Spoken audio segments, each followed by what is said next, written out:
What's up, wizards? Welcome back to Across the Horizon, a collaborative effort between Christopher Warnock of Renaissance Astrology and Michael Beeson of Hacking Fate. I'm Michael Beeson of Hacking Fate, and with me is Christopher Warnock of Renaissance Astrology. And today, I think we're covering Aphorism 23, right? That's right. Awesome. So, do you want to get started, or would you like me to get started with this one? I'll read Ashman. So it says, Ashman 23. Aspects between the moon and stars give the native much activity. And if the stars be in power, they indicate an efficient, but if weak, an inert excitation to action. I'll go ahead and do Henry Coley because it's the longest one. The aspect of the moon or her conjunction with the planets inclines the native to be movable in his disposition. If the planet be strong, they shew him to be active or full of spirit. But if they be ill fortified, they incline to sluggishness. It's not departures. The moon in aspect or conjunction with the planets makes the native wavering in his disposition. And if those planets were strong, he will be active and nimble, but if weak, sluggish and unapt. So the first thing is, this is just something to point out to people. Well, first of all, I like having all three translations. I have to say that it's really great to be able to look through those three different ones. And, one point I would make is that I don't think there's a best translation. I mean, it's useful to have all three of them and it's useful to compare them. And so I think, and this is a good example of how it's very useful to have the varying translations. So for example, Ashman talks about the stars. Now we're going to automatically think fixed stars or stars, astronomical. Their tendency was to mix those together. So the stars and planets were all kind of mixed together, and you got to kind of figure out from context. And then talking about the stars being in power, boy, that's confusing. But then when you get to like Coley, he says the planet be strong. Oh, it's dignified. So that's much easier to understand. Basically what this is doing, I think, is we're talking about the moon and the moon's interaction with the planets, and then obviously it's natal. This is a natal indications. I was looking at Lilly's Christian Astrology, and he talks about when we're talking about health, talks about the moon ruling the humors and the sun ruling the vital spirits. They're sort of natural rulers of that. So that there is this close connection between the sun and the moon and someone's health.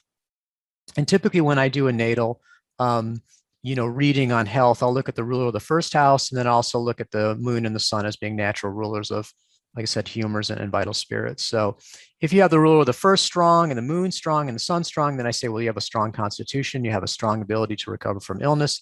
If they're all afflicted, then I would say, well, you have a weak constitution, you're not able to easily recover from illnesses. It's interesting, he says the moon in aspect, partridge, moon in aspect of the planets makes the native wavering. And if you think about it, again, that's kind of going to the nature of the moon, which is the moon is very changeable. She has this, lunar cycle that she goes through every 27 and a half days, or she, waxes and wanes and is full. So the moon is very changeable. And so goes along with sort of like, changing things and movable and changeable is sort of interchangeable terms. The other thing that brings into it is the dignity of the planets. So then we're kind of flipping back to the moon being a health significator. And if she's in aspect with dignified planets, well, then she's positive. She's going to be very nimble. She's moving around a lot. That's her natural quality. And then if weak, the planets are weak, then sluggish and unapt. That got me thinking about the fact that the moon is cold and wet, which is the phlegmatic humor, which tends to be kind of slow moving and sluggish. I'd say sluggish is a good indication for that. So I think what we're dealing with here is sort of this interaction of the different qualities of the planets. I mean, like I said, the moon being changeable, also the moon ruling, being a health significator, and then essential dignity. And the aspects, of course, are showing a connection. Without that aspect, you don't have that connection. The one thing I'd also say with this is that even though the aphorism is just talking about this one thing, you're going to obviously, like I said, for health, I'm going to be looking at maybe 5, 6 different factors and trying to synthesize those. So it's always important with these to not just go on one indication. I think when you're judging something, you want to judge on multiple indications, but this has got some interesting stuff to work with and just some interesting insight into the other, interactions of these various qualities of the moon and other planets as it relates to health. No, I totally agree with all of that. I mean, one of the other common significators of the moon is the general body. So that makes a lot of sense. Also, if we look at it, is the moon stronger versus the planet stronger as far as the planet imprinting upon the moon. I that might be a way to approach it too. So that's something that I really looked at here. And then I was wondering, well, how many of these planets will really count in a nativity? Is it going to be just the one that has the closest aspect to the moon, or is it going to be everything that's within an acceptable range, like a moiety of the moon, or is it everything that looks at the sign? What would you say to that? This question of, and this gets very idiosyncratic, because if you look at, again, this comes back from the Arabic astrology, there's a real tendency to get very complex in terms of the interactions of aspects. So you have, prohibition, so if you're moving along and making an aspect, but another planet, a heavier planet, interposes itself and gets in the way, it perfects its aspect first, then the aspect of the second that you'd reach is prohibited, blah, blah, blah. So, I mean, that's in there. My personal idiosyncratic tendency is to look at everything in orb of aspect. And orbs also, that's another sticky area, because I don't have a specific, okay, at 8 degrees, 7 degrees, 59 minutes, it's totally effective. 8 degrees in 1 minute, we ignore it totally. I mean, that's the way orbs tend to be treated. I tend to want to set my orbs really wide, see what's in the chart, and then kind of by feel go, decide whether I'm going to take it into consideration. It reminds me of that cooking show. They say, I want a hunk of butter. Say, how much is a hunk? You say, well, a hunk is a hunk.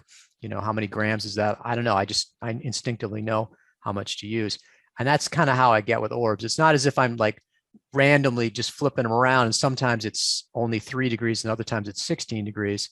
But I don't like having the absolute, the cliff. You fall off a cliff with an orb at a specific number. So what I would be tending to do is looking at all the aspects of the moon. But I certainly could see how somebody would want to say, oh no, only the next aspect. I know there's a modern thing where you only look at the last aspect. That's another thing that people will use. So I think there's a lot of different ways of approaching it. But my tendency would be to look at everything in aspect and orb of aspect, regardless of whether there's prohibition or whatever, or what's the first aspect or whatever. So with this, it talks a lot about the native being of much activity or the weak and inert. Would that also be part of the planet that's interacting with the moon? Would that lend itself to this? Like somebody with a strong Mars connection to the moon would be somebody who was martial in their health, or is it just this a totally different technique to that? I mean, that does not, again, it's not illogical. I mean, all these sort of like pieces are in play. And I mean, for example, when I do a health analysis of someone's natal chart, what I look at is the ruler of the first as a significator of the body, a significator of health, the sun and the moon. And then what I look to is then the ruler of the sixth is illness. So is there a negative aspect between the ruler of the first, the sun and the moon, and the ruler of the sixth, right? And that's going to intensify it. In any case, that ruler of the sixth is going to be a significator of illness. Then I also look to see if there's a negative aspect between the sun, the moon, and the ruler of the first, and either Saturn or Mars, which are both natural significators of illness. So if there's a square or a conjunction, which would be negative in this case, or an opposition, then Saturn and Mars come into play. And then we look at the nature of Saturn and Mars. What kind of illnesses does Saturn tend to show? What kind of illnesses does Mars, or health problems does Mars show? And that's how I do it. But you can see there's multiple factors there. So you're combining the fact of the negative aspect and then the nature of the planet. So it wouldn't be unreasonable to look at this and say, have a whole thing about, this is a very nimble, active person because it's, Mercury trining, the moon, and Mercury is well dignified, and Mercury is moving quickly anyway and tends to, show people that are quick moving and that. But on the other hand, you got the moon squaring Saturn. Saturn's naturally slow moving. It's a square. So yeah, that's going to slow the person down. I mean, I don't do that, right? But it certainly wouldn't be illogical to be using those kind of building blocks in terms of how you do it. I mean, Lilly was doing stuff like he loved to look at the ascendant, and you could tell what kind of warts or scars you had on your body, and like, oh, you've got a wart on your lower back, and oh, yes, it was true, that kind of stuff. So there's lots of possibilities of stuff you can do with. What happens though is that if people start getting too intuitive with it, then you're not really following the technique so much. If it's not teachable, if you're not able to sort of point to stuff, if you're like, well, it's trining Mars, but in this case, I decided that meant that person was really peaceable. Like, what? Where'd you get that from? And they're right. The person is really peaceable, but it's like, I mean, that's not something that you would normally associate with Mars. So that's getting kind of intuitive. So that's what I would say about it, is that there's a sense of which you can kind of dive into the technique that makes sense logically. And there's a lot of, ways that you can kind of get jiggy with it. But at a certain point, when you're stepping away from the technique too much and you're just being intuitive or just making it up, then that can be problematic. So again, you just have to have a certain flexibility about and work with it. Again, what you're saying makes sense given the nature of the planets, and that's what they're doing. They're combining lots of different things here and coming up with these indications. This, in this case, a health indication. I mean, with this too, there are a couple of things. I mean, first, I really like that you're indicating the whole approaching everything with a standard operating procedure. When you go by, okay, I'm going to do this step by step using these steps, and then evaluate it, you get consistency, which is something that's lacking, and it's something that the Renaissance and medievals didn't really do a whole lot. They were very much like, here's a pile of stuff, figure it out, and sometimes they'd kind of tell you what order to maybe consider stuff. But that's one of the things that I think that you brought in that's helpful is, okay, try this in this order, and then you can get these consistent results and you can figure out what this means. But related to the other piece of that, this is still a very small piece. I mean, we could use this in personality reading, or we could use this in medical readings. And there are other aphorisms that help with medical readings. And that's part of what happens when you learn by aphorism, is you're supposed to be keeping these things in your head. Okay, which three aphorisms do I need to consider when considering this thing? And that's another piece of this that I think is interesting. I think that, I mean, my style, I will, it's basically Lily's style. I mean, Lily does, when he does natal, he does a horary style natal reading for the most part, and that's house-based, right? And so if you look at Guido Bonatti, which is more medieval, it's closer to the Arabic stuff, he's also house-based, but there's lots of idiosyncratic techniques for each house, and there's a lot of individual stuff that you don't use for everything. It's just, okay, this only applies to 10th house, or this only applies to second house. What I would say about it is that I think it is really useful to have a sort of standard approach. I mean, it's certainly fine. Like I said, if you learn how to do 10th house and you know all the different techniques really well, for learning for, beginners is particularly helpful, and it has that framework. But like I said, you get to the point where you're a master of it and you can do the honk of butter, and how much is the honk, or whatever. So that's not to rule that out. What I would say is that I just get the sense that these are a little bit more advanced.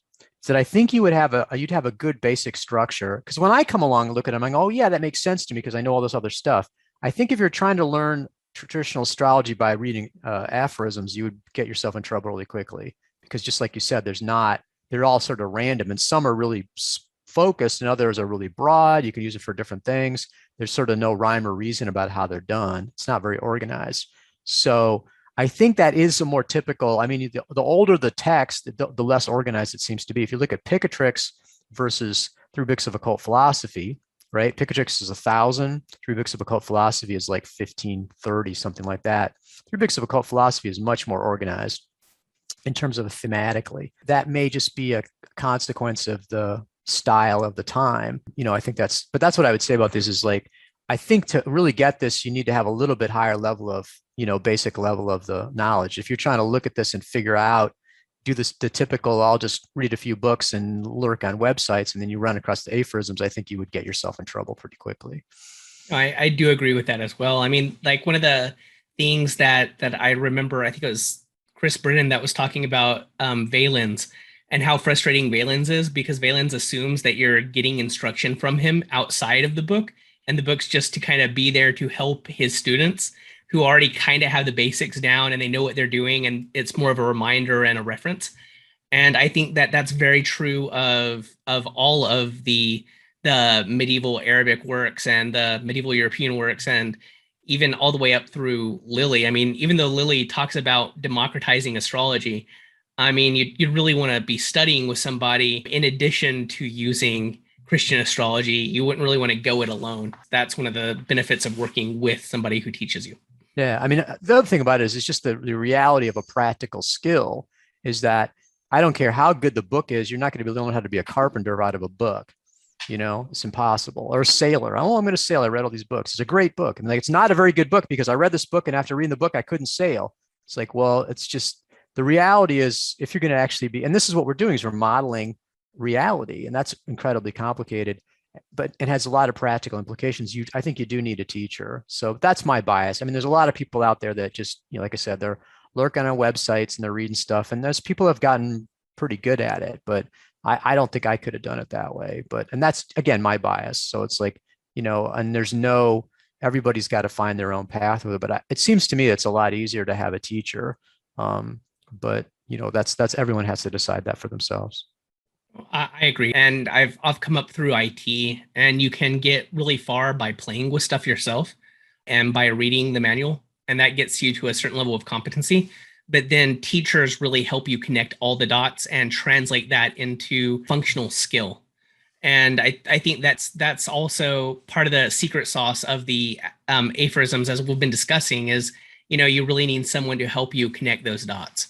Yeah, So, no, I think I'd probably would agree with you about, I mean, I just a certain in terms of obviously I agree with you in terms of having a teacher, but I think also I agree with you that these were meant to be supplemental, and part of but I think they're great. I mean, I think it's a very interesting way there's lots of little nuggets, and putting it in one thing is, it's actually a very good way to get across these particular points. So it's just not a style. The aphoristic style is not one that we use currently. So it's something that's a little bit unusual for people, but again, very useful.